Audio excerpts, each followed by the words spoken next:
تو اللہ تعالیٰ ہمارا فبشرناہ بغلام حلیم، ہم نے انہیں ایک حلم والے بچے کی بشارت دی، بڑا صابر بچہ تھا۔ فلما بلغ معہ السعی، جب وہ ان کے ساتھ چلنے پھرنے کے قابل ہوا، یعنی 12 سال کی اس کی عمر ہوئی۔ اب یہ بچہ کون سا ہے اس میں اختلاف ہے، ایٹ لیسٹ مسلمانوں میں اہل سنت اور اہل تشیع تو اس پہ متفق ہیں آلموسٹ آج کی ڈیٹ میں، کہ یہ حضرت اسماعیل علیہ السلام ہے جن کی نسل سے ہمارے محبوب صلی اللہ علیہ وآلہ وسلم پیدا ہوئے۔ لیکن اہل سنت میں ہی ایسے ائمہ ہیں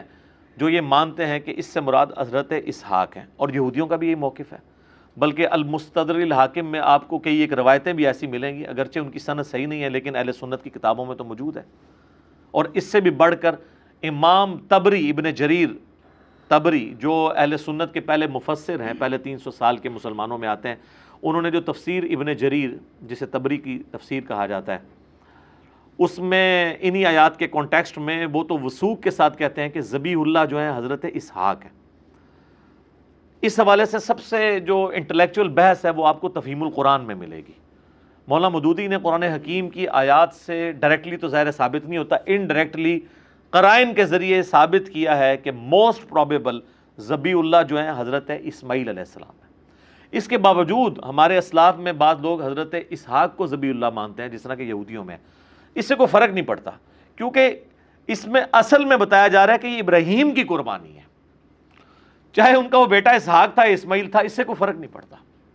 اصل ابراہیم کے لیے امتحان تھا، اسی پہ ایمفسائز کیا گیا۔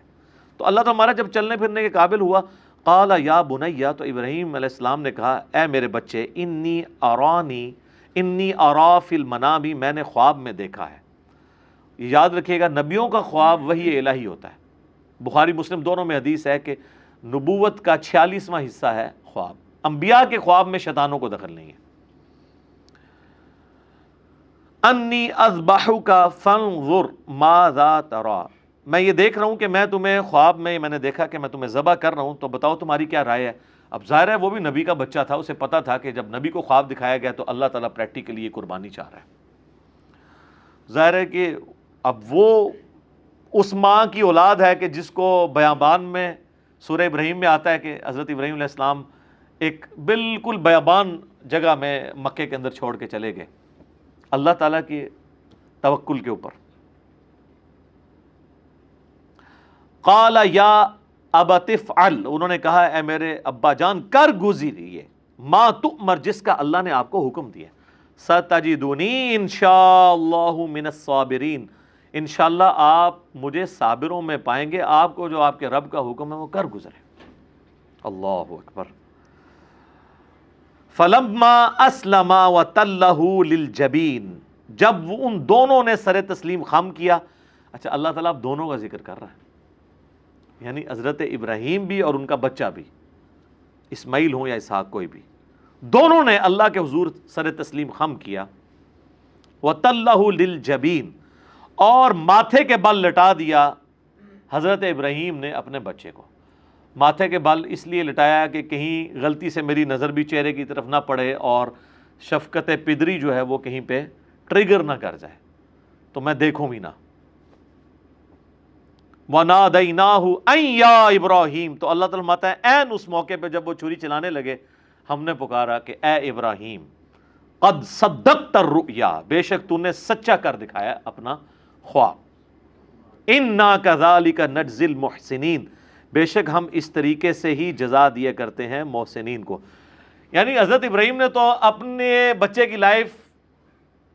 اور اپنی وہ محبت سٹیک پہ لگا دی تھی، بس وہ آخری لمحہ تھا نا، ادھر تک اللہ تعالیٰ لے آیا ایج کے اوپر جا کے۔ ان ھذا لہو البلاء المبین، اللہ تعالیٰ فرما رہا ہے یہ بہت ہی بڑی آزمائش تھی جو ہم نے ابراہیم پہ ڈالی۔ یار جس کو اللہ کہہ رہا ہے کہ یہ بہت بڑی آزمائش تھی، وہ آزمائش کتنی بڑی ہے، اور اس میں حضرت ابراہیم کی کتنی تعریف بیان ہوئی ہے۔ اللہ اکبر۔ تو اللہ تعالیٰ فرما رہا ہے وَفَدَيْنَاهُ بِذِبْحٍ عَظِيمٍ، تو ہم نے اسے فدیہ، اس کی جگہ ایک بہت بڑی عظیم قربانی کا بنا دیا،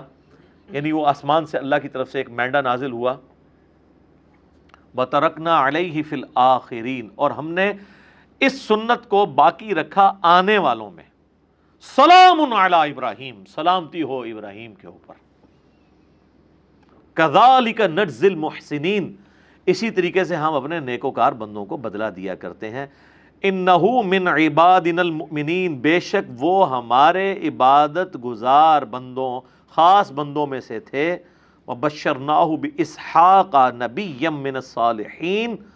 اور ہم نے بشارت دی پھر انہیں اسحاق کی جو صالحین نبیوں میں سے تھا۔ اسی کے تحت یعنی مولانا مودودی کا موقف ہے، چونکہ حضرت اسحاق کا ذکر بعد میں آ رہا ہے تو اس سے یہی لگ رہا ہے کہ حضرت اسماعیل تھے اور حضرت اسحاق ان سے چھوٹے تھے۔ تو قرآن میں یعنی جو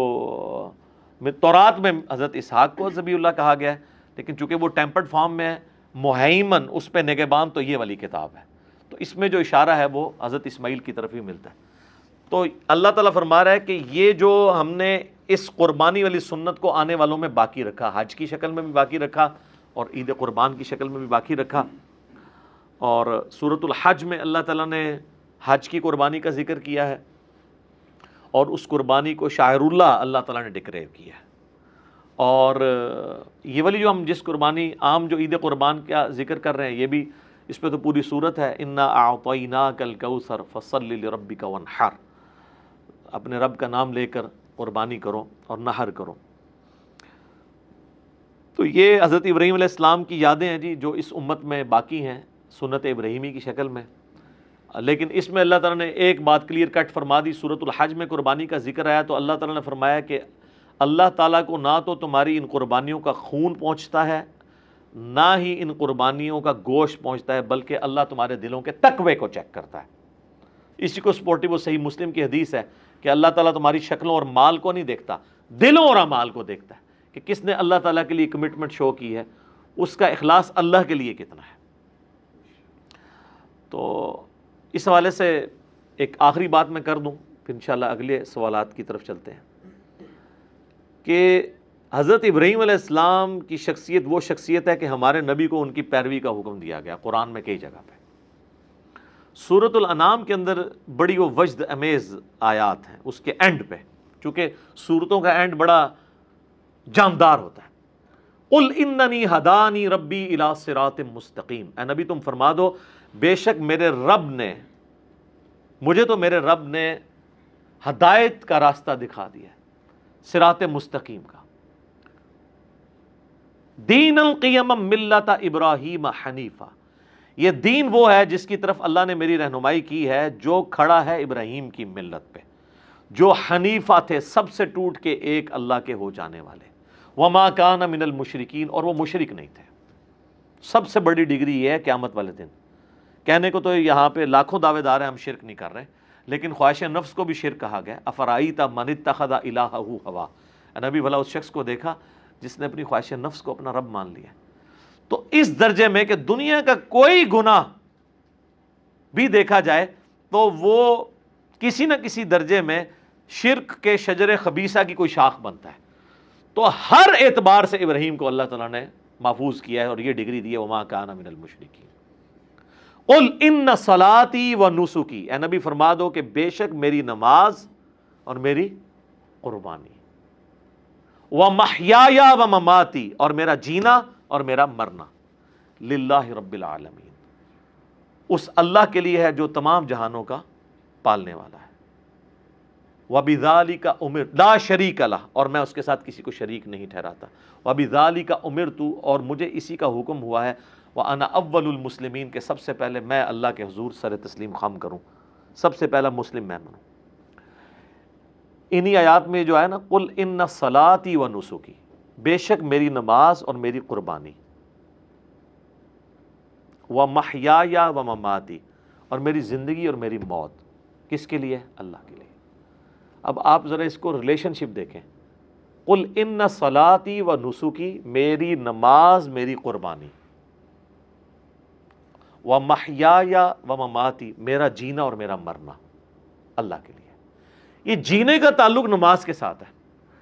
زندگی میں آپ نے نماز قائم رکھنی ہے تو آپ زندہ ہیں۔ جو بخاری مسلم میں حدیث ہے، جو اللہ کا ذکر کرتا ہے وہ زندہ ہے، جو نہیں کرتا وہ مردہ ہے۔ وَأَقِمِ الصَّلَاةَ لِذِكْرِي، میری یاد کے لیے نماز کو قائم رکھنا۔ حضرت موسیٰ کو نبی علیہ السلام اللہ تعالیٰ نے فرمایا تھا جو سورہ طٰہٰ میں آتا ہے۔ تو زندگی کیا ہے؟ نماز، ان صلاتی و نسکی، اور دوسری چیز کیا تھی؟ قربانی۔ تو قربانی کا تعلق کس کے ساتھ ہے؟ موت کے ساتھ۔ ان صلاتی و نسکی و محیای و مماتی،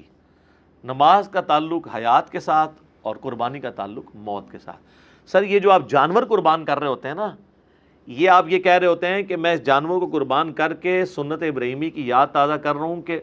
اوریجنلی تو ہمیں اپنی اولاد کو بھی اگر قربان کرنا پڑے اللہ کے لیے تو ہم کریں گے۔ یہ جانور تو ایک سمبل کے طور پہ ہے، اور اس سے بھی بڑھ کے اگر ہمیں اپنی بھی جان دینی پڑی، کیونکہ اللہ تو ادھر اپنی جان کی بات کر رہا ہے نا، وَمَمَاتِي، میری موت اللہ کے لیے، بے شک میری نماز، میری قربانی، میرا جینا، میرا مرنا اللہ کے لیے ہے جو تمام جہانوں کا پالنے والا ہے۔ تو سر قربانی کا جو فلسفہ ہے نا، یہ بڑا، یعنی حج کا ایک ایک آپ رسم کو دیکھیں نا، جو جو اس میں رسومات ہمیں سکھائی گئی ہیں، ایک ایک جو مناسک کے اندر چیزیں آتی ہیں، وہ ہر ایک کے اندر ایک پورا فلسفہ ہے۔ سب سے بڑا تو احرام ہی دیکھ لینا جی، کفن کی علامت ہے جی، آپ نے انسلے کپڑے پہنے ہوئے ہیں، کوئی غریب ہے امیر ہے، سب کا سب ایک ہی لباس کے اندر ہے، ٹھیک ہے جی۔ تو یہ تو خیر ایک ڈیٹیل طلب ٹاپک ہے، چونکہ آج ہم قربانی کو ڈسکس کر رہے ہیں۔ تو یہ اللہ کی طرف سے ایک کرامت ہوئی ہے کہ سورۃ البقرہ کی آیت نمبر 124 کیٹاگوریکلی ابراہیم علیہ السلام کی قربانیوں کو اللہ نے انڈورس کیا ہے۔ اور آپ دیکھیں سورہ نجم میں آئے تو حضرت ابراہیم کے بارے میں وَإِبْرَاهِيمَ الَّذِي وَفَّى، ابراہیم وہ ہے جو وفا کرنے والا ہے اپنے رب کے ساتھ۔ ابراہیم اللہ کے ساتھ وفا کرنے والا، تو یہ وفا ان کی ہر زندگی کے لمحے میں ہمیں نظر آتی ہے۔ اب انشاءاللہ تعالی ہم بقیہ کے سوالات کی طرف آتے ہیں۔ جی جناب۔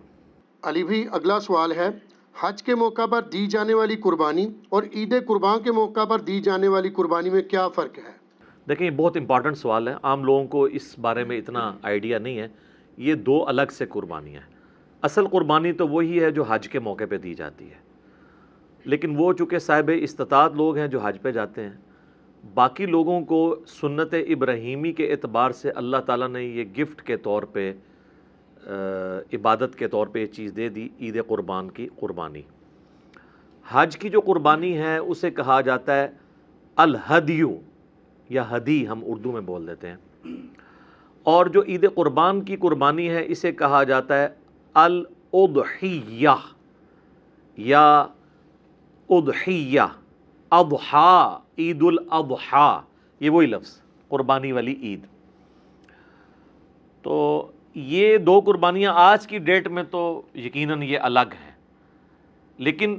سنت ابراہیمی کے طور پہ اصل میں قربانی حج کے موقع پر تھی، اور وہ بھی حج قران اور حج تمتع کے لیے،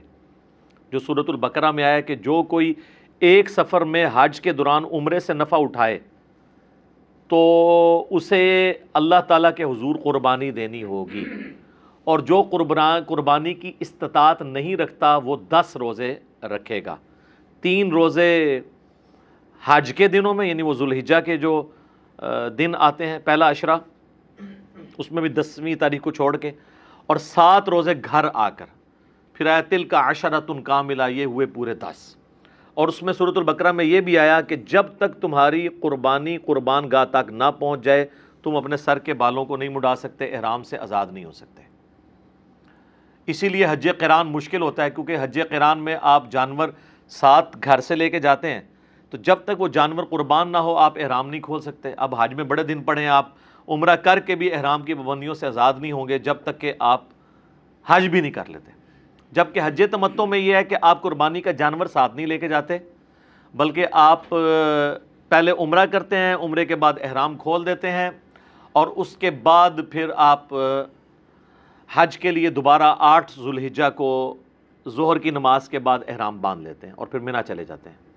لیکن قربانی حج تمتع میں بھی دینی ہوتی ہے، کیونکہ اس میں بھی آپ ایک ہی سفر میں حج اور عمرہ دونوں سے فائدہ اٹھا رہے ہیں۔ مشرکین عرب جو تھے وہ ایک سفر میں حج اور عمرہ کو جمع کرنے کو گناہ سمجھتے تھے۔ نبی علیہ السلام نے اس رسم کو توڑا، اور بخاری مسلم میں الفاظ ہیں جب صحابہ نے پوچھا یہ ہمارے لیے خاص ہے، آپ نے فرمایا نہیں، قیامت تک کے لیے حج اور عمرہ یوں داخل ہو گیا، آپ نے یوں انگلیاں داخل کر کے فرمائی کہ یہ میری امت کے لیے اب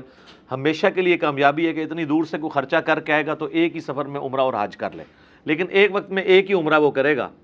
یہ جو مسجد عائشہ پہ وہ بار بار جا کے کرتے ہیں وہ تو بالکل بدعت ہے، ایک سفر میں ایک ہی عمرہ کرے گا۔ ہاں کوئی مدینہ شریف چلا گیا پھر وہ واپس آیا وہ الگ بات، وہ کر سکتا ہے۔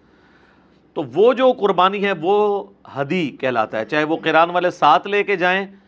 چاہے وہ تمتع والے وہاں سے خرید کے اس وقت دیں۔ جو زیادہ تر لوگ تو حج تمتع کرتے ہیں، حج قران اور حج تمتع میں قربانی ہوتی ہے، جو کہ ایک ہی سفر میں آپ حج اور عمرے سے فائدہ اٹھا رہے ہیں، اس کے لیے پھر اللہ تعالیٰ نے آپ کو سمجھ لیں ایک عبادت کے طور پہ، ایک پینلٹی کے طور پہ اس کو کہہ لیں، واجبیت اس کی رکھ دی ہے۔ البتہ جو صرف حج کرتا ہے، حج افراد، اکیلا حج، جنہوں پنجابی سے کہنے چھڑا حج ہی کرتا ہے، اس کے لیے قربانی نہیں ہوتی۔ اب جو غیر حاجی ہیں ان میں سنت یہ باقی ہے کہ وہ عید قربان کی قربانی کر لیں گے پوری دنیا میں جہاں پہ بھی ہیں، اسے کہا جاتا ہے اضحیہ قربانی، یہ حج والی جو عید قربان کی قربانی ہے۔ حاجیوں کے اوپر یہ قربانی نہیں ہوتی ہے، ان کی اپنی والی قربانی ہوتی ہے، بلکہ حاجیوں کے اوپر تو عید کی نماز بھی نہیں ہوتی، کیونکہ ان کی اس دن مصروفیات ہیں، ان کا وہ ایک مصروف ترین دن ہوتا ہے، کیونکہ وہ رات کو تھکے ہارے جو ہیں وہ 9 تاریخ کو 9 اور 10 کی درمیانی رات کو مزدلفہ میں پہنچے ہوتے ہیں عرفات سے، صبح سویرے انہوں نے اٹھ کے نماز پڑھنی ہے فجر کی، اور اس کے بعد سورج نکلنے کا انتظار کرتے ہی آپ نے پھر نکل پڑنا ہے کنکریاں وہاں سے سمیٹ کے۔ تو پہلے دن آپ نے وہ بڑے شیطان کو جو 3 ہے نا، جو قبلے کی طرف ہے وہ سب سے بڑے والا ہے، اور جو تھوڑے تھوڑے فاصلے کے اوپر ہے اس کو آپ نے 7 کنکریاں مارنی ہیں، اس کے بعد آپ نے قربانی کرنی ہے، پھر آپ نے سر کے بال مڑوانے اور احرام کھول کے عام کپڑوں میں طواف زیارت کرنا ہے۔ تو حاجیوں کا دن وہ بڑا مصروف ہوتا ہے، اور ویسے بھی ان اوقات کے اندر وہ تو مینا کے اندر ہوتے ہیں، تو وہ جو خانہ کعبہ شریف میں آپ کو سرمنی دکھائی جا رہی ہوتی ہے نا عید کی نماز کی، وہ اس لیے آپ دیکھیں گے وہاں رش نہیں ہوتا، بہت کم لوگ ہوتے ہیں، اس لیے کہ زیادہ تر لوگ تو حج کر رہے ہوتے ہیں وہ وہاں پہ ہوتے ہیں۔ تو عید قربان کی جو قربانی ہے وہ اضحیہ کہلاتی ہے، عید الاضحیٰ بھی ہم کہتے ہیں اس دن کو، اور جو ہدی ہے یہ قربانی کہلاتی ہے اس کی حج کی، اور یہ ہدی کے جانوروں کو اللہ تعالیٰ نے قرآن حکیم میں شعائر اللہ میں سے ڈکلیئر کیا ہے۔ اب یہ ہے تو جانور ہیں لیکن اللہ کی نشانی ہے، اس لیے گھروں میں چاہے وہ عید قربان کے جانور ہوں یا حج کے جانور جو لوگ پالتے ہیں، اس معاملے میں جو کچھ ان کو تکلیف اٹھانی پڑتی ہے، ایون ان کا گوبر بھی صاف کرنا پڑتا ہے، اللہ کے حضور یہ ساری چیزیں نیکیاں لکھی جاتی ہیں، لہٰذا اس سے نفرت نہیں کرنی چاہیے، بلکہ نبی علیہ السلام تو اتنی محبت فرماتے تھے، بخاری مسلم دونوں میں حدیث ہے، اما عائشہ کہتی ہیں کہ نبی علیہ السلام جو ہدی کا جانور اپنے ساتھ اونٹ لے کے جاتے تھے نا، تو اپنے مبارک ہاتھوں سے ان کے لیے رسی کے بل ڈالتے تھے، پھر ان کے گلے میں ہار ڈالتے تھے جوتیوں کا، یہ ایک ٹریڈیشن تھی عرب کی، تاکہ دور سے پتہ چل جائے کہ یہ ہدی کا جانور ہے، اس کو کوئی نقصان نہیں پہنچاتا تھا۔ اور ایک اور سنت تھی شعار کرنے کی، شعار یہ ہوتا تھا کہ اس کی کوہان کے اوپر بخاری مسلم میں آتا ہے ہلکا سا کٹ لگا کے نا، ہلکا سا جس سے تھوڑا سا خون نکلے، پھر وہ خون جو ہے نا اس کے اوپر یوں ملا جاتا تھا، وہ خون کا رنگ چڑھ جاتا تھا، جو اس چیز کی نشانی ہوتی تھی کہ یہ اللہ کی راہ کا جانور ہے۔ تو یہ نبی علیہ السلام اپنے مبارک ہاتھوں سے اس کو قلائدہ کہا جاتا ہے عربی کے اندر، قرآن میں بھی اس کا ذکر موجود ہے کہ جو ایسے جانور ہیں جن کے گلوں میں پٹے پڑے ہوئے ہیں، اسی سے تقلید کا لفظ بھی ہے، تقلید بھی پٹا ہوتا ہے نا، تو وہ برے والا پٹا ہے، یہ اچھے والا پٹا ہے، ٹھیک ہے۔ تو یہ ہدی اور اضحیہ یہ 2 قربانیاں ہوں گی، ٹھیک ہو گیا۔ علی بھائی اگلا سوال ہے، جس طرح حاجی لوگ احرام کی حالت میں اپنے ناخن اور بال نہیں کاٹ سکتے یہاں تک کہ قربانی نہ ہو جائے، کیا عید قربان کی قربانی کے لیے قربانی کرنے والے کا بھی یہی حکم ہے؟ ہاں جی، اس درجے میں تو نہیں ہے جو احرام کی پابندیاں ہیں، احرام کی پابندیوں میں تو آپ میاں بیوی کا جو تعلق ہے وہ بھی قائم نہیں کر سکتے، اور نہ تو ضروری بال، نہ غیر ضروری بال، نہ ناخن یا مونچھوں کو تراشنا، کچھ بھی نہیں کر سکتے جتنے دن آپ نے احرام پہنا ہوا ہے۔ حج تمتع میں تو وہ چند دن کی پابندی ہے، لیکن حج قران کے اندر تو ایک لانگ پیریڈ آف ٹائم ہے، مشکل وقت ہوتا ہے، ایک چیز کا آپ نے دھیان رکھنا ہے اس میں، تو اس میں آپ نے یعنی ایون زور سے داڑھی کا خلال بھی نہیں کرنا کہ جس سے بال ٹوٹ جائیں گے، تو یہ نہیں کہ دم واجب ہو جائے گا، دم واجب ہوتا ہے جب بہت زیادہ کوئی بال ریموو کر دے سر کے یا داڑھی کے، وہ اکھاڑ دے، چاند ایک بال سے تو اس میں احادیث میں ہے کہ چھوٹا موٹا صدقہ خیرات کر دینا ہے۔ تو حاجی کے لیے تو یہ ریسٹرکشن ہے احرام کی حالت میں، اور یہ فرض کے درجے کے اندر ہے، اس کے احرام کی پابندیوں کا حصہ ہے۔ رہے عام عید قربان والے، تو اس کے بارے میں صحیح مسلم میں اوپر تلے کئی احادیث ہیں کہ نبی علیہ السلام نے فرمایا کہ جس کا قربانی کا ارادہ ہو اور ذوالحجہ کا چاند نظر آ جائے، اس وقت سے لے کے اس کا جانور قربان ہونے تک وہ اپنے جسم اور کھال سے کوئی چیز ریموو نہیں کر سکتا۔ اور مسلم شریف میں آگے حدیث میں پھر آپ علیہ السلام نے اس کو بریف کیا ہے کہ کھال سے ریموو کرنے سے مراد بال ہیں، جسم سے ریموو کرنے سے مراد ناخن ہے، نہ مونچھیں پست ہو سکتی ہیں، نہ شیو کوئی کر سکتا ہے، نہ داڑھی چھوٹی کروا سکتا ہے، نہ زیر ناف بالوں کو صاف کیا جا سکتا ہے۔ یہ ساری پابندیاں آپ نے کرنی، یہ سنت ہیں۔ غیر حاجی کے لیے واجب نہیں، سنت ہے، اور وہ بھی اس کے لیے جو قربانی کر رہا ہے۔ تو ظاہر ہے قربانی جب وہ کر رہا ہے پورے گھر کی طرف سے، تو پورے گھر میں جتنے بالغ ہیں ان کو یہ پابندی سے گزرنا پڑے گا، ان کو یہ پابندی کرنی ہوگی۔ اس لیے آپ دیکھتے ہیں کہ جو لوگ مونچھیں بہت پست رکھتے ہیں ان قربانی کے دنوں میں، ہماری بھی ایک آدھ ریکارڈنگ تو آئی جاتی ہوتی ہے ہر سال، تو اس میں مونچھیں بڑی ہوتی ہیں، لوگ نیچے کامنٹس کرتے ہیں نہیں لگتا ہے مونچھیں رکھ لی ہیں، مونچھیں نہیں رکھی ہوتی، وہ اس کی وجہ سے بڑی ہو جاتی ہیں۔ تو نبی علیہ السلام نے اس کو مشروع فرمایا، حتیٰ کہ یہاں تک آیا سنن نسائی کے اندر، المستدرک للحاکم کے اندر، سنن نبی داؤد کے اندر، امام حاکم نے بھی صحیح کہا، امام ذہبی نے بھی موافقت کی ہے کہ ایک غریب صحابی تھا، اس نے کہا یا رسول اللہ قربانی آئی ہے تو میرے پاس ایک ہی بکری ہے جو دودھ دینے والی ہے، تو آپ اگر مجھے اجازت دیں تو میں اللہ کی راہ میں قربان کر دوں۔ اب وہ اتنا غریب تھا کہ اس کا سورس آف انکم بھی وہی بکری تھی، تو حضور علیہ السلام نے کہا کہ نہیں، اس کو قربان نہ کرو۔ تو اب اس کو جوش بھی تھا قربانی کا، تو آپ نے فرمایا کہ اس طرح کرو کہ عید قربان والے دن باقی لوگ قربانی کر رہے ہوں گے تو تم اپنے غیر ضروری بال اور ناخن کاٹ لینا، تو تمہیں اللہ تعالیٰ ایک مکمل قربانی کا ثواب دے دے گا۔ یہ ایک بہت بڑی ایک سمجھ لیں اللہ کی طرف سے ہمیں نعمت دی گئی ہے۔ جو لوگ قربانی کی استطاعت نہیں رکھتے تو وہ بھی یکم ذوالحجہ سے لے کر 10 ذوالحجہ تک اپنے جسم سے بال اور ناخن نہ کاٹیں، اور جیسے ہی قربان گاہ میں پہلی قربانی ہو اس کے بعد وہ ناخن اور بال کاٹ لیں تو ان کو پوری قربانی کا ثواب مل جائے گا۔ اور جو دوسرا حاجی ہے نا، جو عام قربان کرنے والا ہے، اس کا جب تک اپنا جانور قربان نہیں ہوتا وہ اپنے بال ریموو نہیں کر سکتا۔ اسی طریقے سے حاجی بھی جب تک وہ اپنا جانور قربان نہیں کرتا وہ اپنے جسم کے بالوں کو اور ناخنوں کو نہیں کاٹ سکتا۔ تو یہ یعنی اس اعتبار سے پابندی سنت کے درجے میں ہے، عام جو قربانی عید کی ہے، حاجیوں کے لیے یہ فرض کے درجے میں ہے، اور وہ اگر جان بوجھ کے بال ریموو کر دیں گے، ایک اچھا خاصا حصہ کو مونچھیں مونڈ دیتا ہے، تو پھر اسے پھر ایک دم دینا پڑے گا، یعنی ایک جانور حرم کی حدود کے اندر قربان کرنا پڑے گا۔ باقی ایک حاجی نے یوں ہاتھ پھیرا، اسے یاد نہیں تھا، یا وہ سر پہ ہاتھ زور سے پھر گیا اور اس سے 2-4 بال ریموو ہو گئے، تو اس کی وجہ سے لوگ بیچارے ادھر بھی اتنے پریشان پھر رہے ہوتے ہیں احرام والے کہ پتہ نہیں وہ داڑھی میں ایسے ظاہر ہے کہ ہماری عام پریکٹس تو نہیں ہے، وہ کسی نے یوں کھجلی کی تو ایک بال آ گیا، وہ کہتے لو جی دم واجب ہو گیا، دم واجب ہو گیا، دم تینج ہو گیا، ادھر بم ہو گیا، ہوتے تو دم بم بھی ہے نا، ظاہر ہے ایک بکرا دینا پہ جائے گا۔ تو یہ دم بم اس کے لیے بنے گا جس نے یعنی مونچھیں پوری ریموو کر دیں، یا سر کے اچھے خاصے بال شیو آف کر دیے، یا مشین پروا دی، یا آدھی داڑھی مونڈ دی،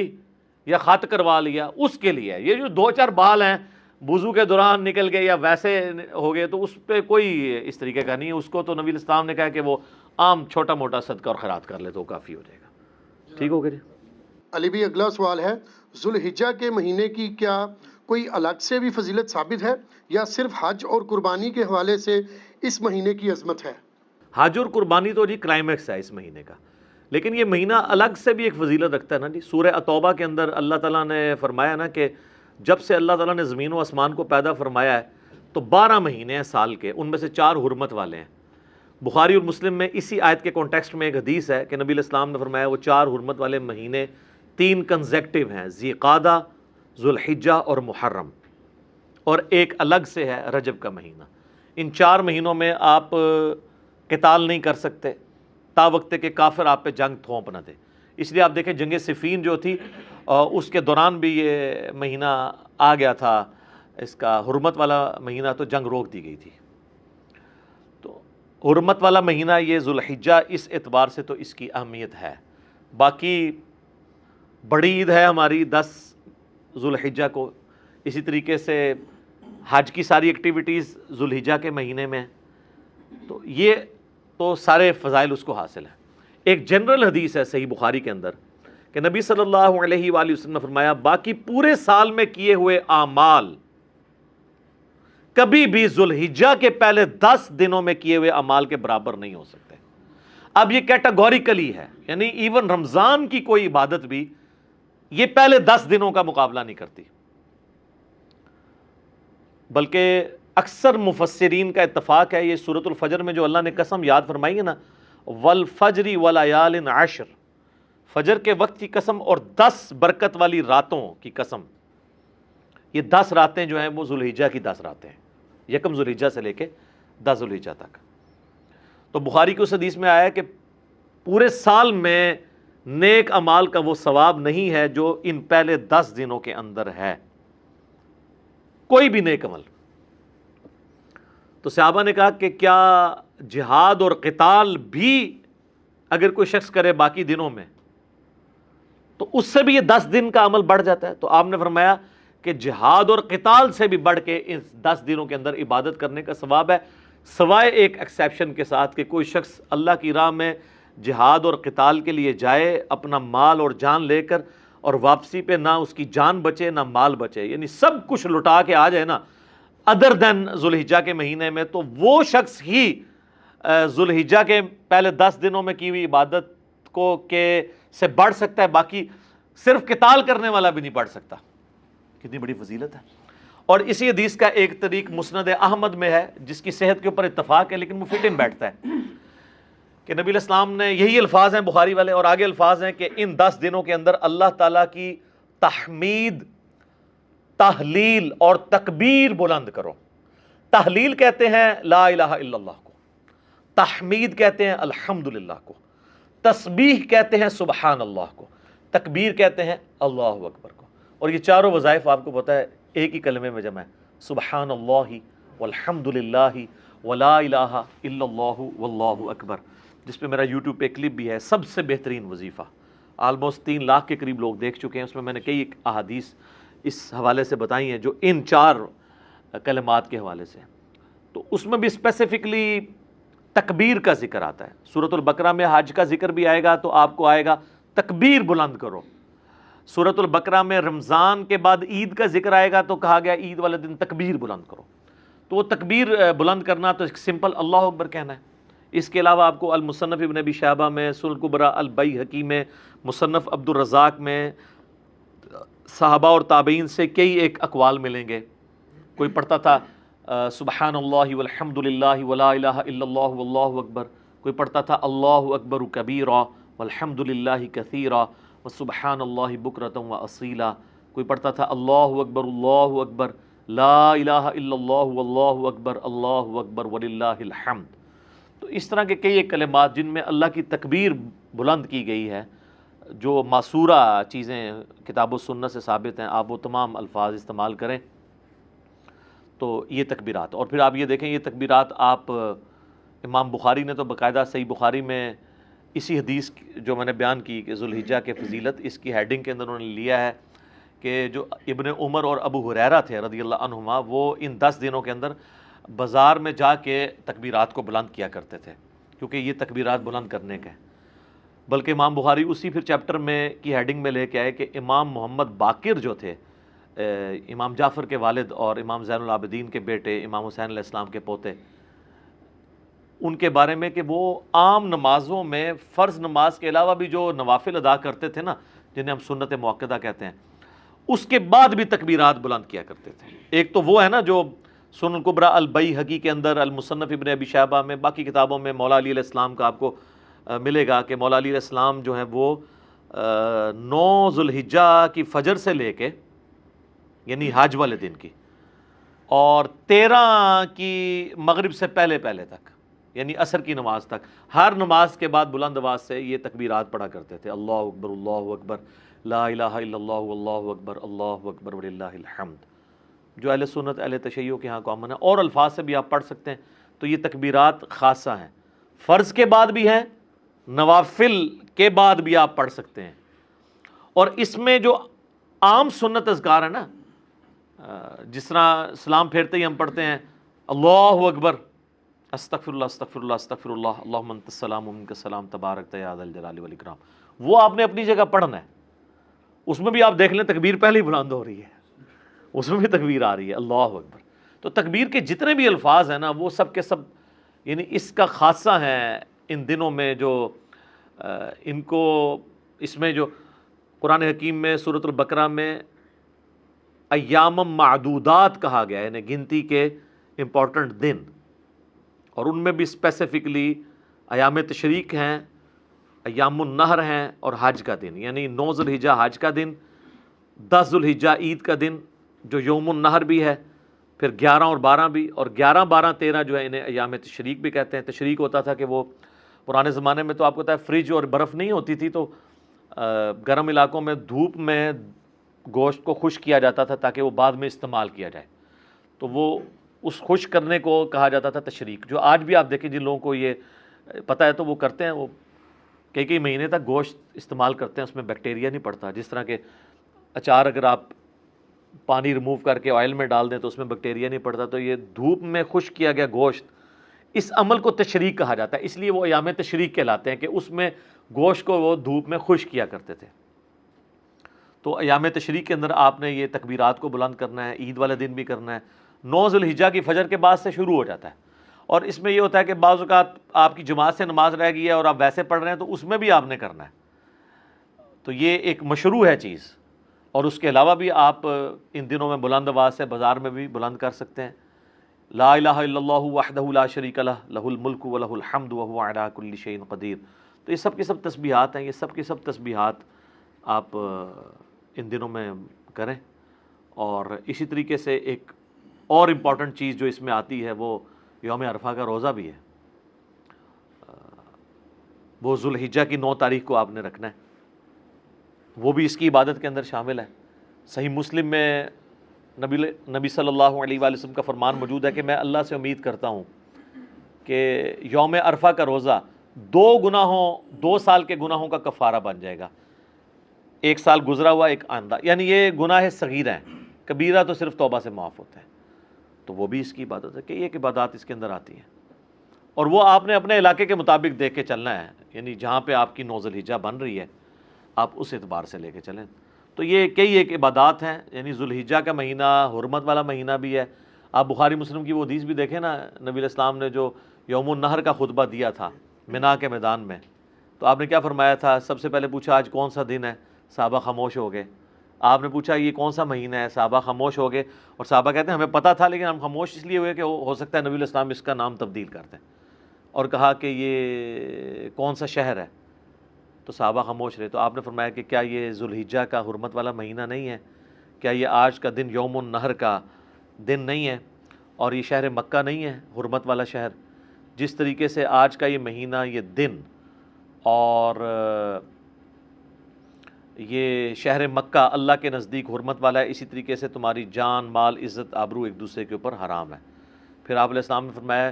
کہ کیا میں نے اپنے رب کا پیغام تم تک پہنچا دیا؟ تو سب نے کہا کہ آپ نے پہنچا دیا، حق ادا کیا۔ آپ نے 3 دفعہ یوں انگلی آسمان کی طرف بلند کر کے صحابہ کی طرف کی، اللہم اشہد، اللہم اشہد، اللہم اشہد، اے اللہ گواہ رہنا میں نے یہ پیغام پہنچا دیا ہے۔ پھر آپ نے فرمایا جو یہاں پہ موجود نہیں ہے ان تک پہنچانا اب تمہاری ذمہ داری ہے۔ اور بسا اوقات جسے بات پہنچائی جا رہی ہوتی ہے وہ زیادہ یاد رکھنے والا ہوتا ہے بنسبت اس کے کہ جو بات پہنچا رہا ہوتا ہے۔ تو یہ اسی لیے محدثین جب یہ حدیث پڑھا کرتے تھے تو وہ کہا کرتے تھے صدق رسول اللہ، رسول اللہ نے سچ فرمایا ہے کہ دین تو عرب کے لوگوں پہ نازل ہوا لیکن خدمت بعد میں اللہ نے عجم کے لوگوں کے ذریعے لی۔ احادیث کی آپ جتنے بھی آپ ائمہ دیکھیں آلموسٹ سارے عجمی ہیں، اور عجمی بھی کہاں کہاں سے اٹھ کے آئے ہیں۔ امام بخاری رشیا سے گئے ہیں، امام ترمذی، امام ابو داؤد افغانستان کے رہنے والے ہیں، امام مسلم ایران کے رہنے والے ہیں۔ تو اس طریقے سے اللہ تعالیٰ نے یہ خدمت عجمیوں سے لی، اور مجھے بڑا عجیب فیل ہوتا ہے جب سعودی عرب کے چینل پہ حج کے دنوں میں آپ اگر لگا کے دیکھیں تو اس میں تو آلموسٹ چلتی رہتی ہیں احادیث، لیکن عام دنوں میں بھی آپ اگر مدینہ شریف والا چینل لگائیں یا ایون مکہ شریف والا بھی، اذان اور نماز کے وقفے کے دوران جو احادیث بیان کی جا رہی ہوتی ہیں تو وہ اکثر احادیث کے اینڈ پہ بول رہے ہوتے ہیں رواہ البخاری رواہ المسلم، رواہ البخاری رواہ مسلم. تو کتنی عظمت کی بات ہے کہ ان دو بندوں کے نام لیے جا رہے ہیں جو عرب کے لوگ ہی نہیں ہیں، اور نبی علیہ السلام کا سارا نالج احادیث کا اللہ نے ان کے ذریعے جمع کروایا ہے. اللہ تعالیٰ ان کی قبروں کو نور سے بھر دے، انہیں ان کے نیک کاموں کا اجر عطا فرمائے، آمین. ٹھیک ہو گئی؟ جزاکم اللہ خیر. علی بھائی اگلا سوال ہے 9 ذی الحجہ یعنی یوم العرفہ کے دن کے روزے کی کیا فضیلت ہے، اور یہ بھی بتا دیں کہ یہ روزہ سعودی عرب کی تاریخ کے مطابق رکھا جائے گا یا اپنے اپنے ملکوں کی تاریخ کو فالو کریں گے؟ دیکھیں کچھ تو میں نے پہلے عرض کر دیا، اسی میں ایڈ کر دیتا ہوں. آپ نے اپنے ملک کے اعتبار سے ہی رکھنا ہے. فضیلت تو میں نے بتا دی مسلم شریف میں کہ 2 سال کے گناہوں کا کفارہ ہے، اور یہ صغیرہ گناہ ہے. کبیرہ گناہ توبہ سے معاف ہوں گے. اس کو سپورٹیو حدیث ہے صحیح مسلم کی کہ اگر کبیرہ گناہوں سے بچا جائے تو ایک نماز سے دوسری نماز، ایک جمعے سے دوسرا جمعہ، اور ایک رمضان سے دوسرا رمضان درمیان کے گناہوں کا کفارہ ہے، اگر کبیرہ گناہوں سے بچا جائے. اب ایک شخص نے ایک جمعہ پڑھا اور اگلا جمعہ پڑھا اور بیچ میں ایک نماز بھی چھوڑ دی تو کبیرہ گناہ اس نے کر لیا نا. تو کبیرہ گناہ جو ہیں وہ توبہ سے معاف ہوں گے اور اپنی اصلاح کرنے سے. صغیرہ گناہ آٹومیٹکلی معاف ہو جاتے ہیں بغیر توبہ کے بھی، نیک اعمال کی وجہ سے. جو قرآن پاک میں ہے نا کہ نیکیاں جو ہیں وہ گناہوں کو مٹا دیتی ہیں. وہ کون سے گناہ؟ جو چھوٹے موٹے انسان سے لا علمی میں چھوٹے موٹے گناہ ہو جاتے ہیں. یہ علیحدہ بات ہے کہ آلموسٹ جتنے گناہ ہیں وہ کبیرہ ہی ہیں جن سے توبہ کیے بغیر چارہ نہیں ہے. بخاری مسلم سے کم از کم میں نے 20 گناہ، اور قرآن پاک میں بھی سمجھ لیں 8-10 گناہ تو آئے ہوئے ہیں. شرک، ماں باپ کی نافرمانی، قتل نہ حق، زنا، یہ تو قرآن میں آیا ہے. شراب نوشی، جوا، جادو، یہ وہ سارے بڑے بڑے، غیبت، چغلی، وعدہ خلافی، آلموسٹ جتنے گناہ آپ کو نام آپ لے سکتے ہیں وہ سارے کبیرہ گناہ ہی ہیں. تو ان سے آپ نے اگر بخشش کروانی ہے توبہ اور اپنی اصلاح کرنے سے، صرف توبہ کرنے سے کام نہیں چلنا، اس کی توبہ کا طریقہ ہی اپنی اصلاح ہے. تو یہ صغیرہ گناہوں کے اگینسٹ ہے. وہ اکثر لوگ اعتراض کرتے ہیں جی گزشتہ اور آئندہ کے لیے ایک کہ جی آئندہ کے گناہ بھی معاف ہو جائیں گے. وہ آپ جن گناہوں کی معافی سمجھ رہے ہیں نا وہ تو اس سے ہونے ہی کوئی نہیں ہے. وہ تو ویسے ہی نماز پڑھنے سے آئندہ کے گناہ تو معاف ہوں گے ایک فضیلت کے طور پہ. اسی لیے بعض محدثین نے اس کا ترجمہ یہ کیا ہے کہ 2 سال کے گناہوں کا کفارہ ہے. ٹھیک ہے، تو یہ با محاورہ بھی بات ہو سکتی ہے، تعویل اس کی بھی کی جا سکتی ہے. رہا کہ سعودیہ کے مطابق کرنا ہے تو یہ تو ان 15-20 سالوں کی ایک زیادہ مصیبت ہے. ادروائز اگر آپ آج سے 40-50 سال پہلے جائیں، جب یہ سیٹلائٹ ٹی ویز کا سلسلہ ہمارے علاقوں میں یہاں شروع نہیں ہوا تھا، ریئل ٹائم ڈیٹا نہیں آتا تھا، تو اس وقت تو ہمیں پتہ ہی نہیں ہوتا تھا کہ آج سعودیہ میں یوم عرفہ ہے یا نہیں ہے. تو اگر پہلے آلموسٹ 1400 سال کے مسلمان اپنے اپنے علاقوں کے مطابق یوم عرفہ کو لے کے چل رہے ہیں تو اب بھی وہی آپ شریعت بدل تو نہیں جانی ہے. اس میں زیادہ رسک ہے کہ کوئی کہ جی میں سعودیہ کے مطابق رکھوں گا کیونکہ اس وقت ہے. تو بخاری مسلم میں حدیث ہے کہ حاجیوں کے اوپر تو یوم عرفہ کا روزہ ویسے ہی نہیں ہے. نبی علیہ السلام حج کے دوران صحابہ نے آپ کو پیالہ مشروب کا پیش کیا، یہ چیک کرنے کے لیے آپ نے روزہ تو نہیں رکھا، تو آپ نے پی لیا تو صحابہ کو پتہ چل گیا کہ غیر حاجی کے لیے روزہ ہے، حاجی کے لیے نہیں ہے. ایون یہ سیٹلائٹ ٹیکنالوجی جب تک نہیں تھی تو مکے کے اندر جو لوگ تھے ان کو یہ آئیڈیا تھا، مدینے والوں کو بھی نہیں پتہ ہوگا کہ مکے کا کب بن رہا ہے یہ سلسلہ یوم عرفہ کا، اگر ان میں آپس میں ڈفرنس آ جاتا ہے.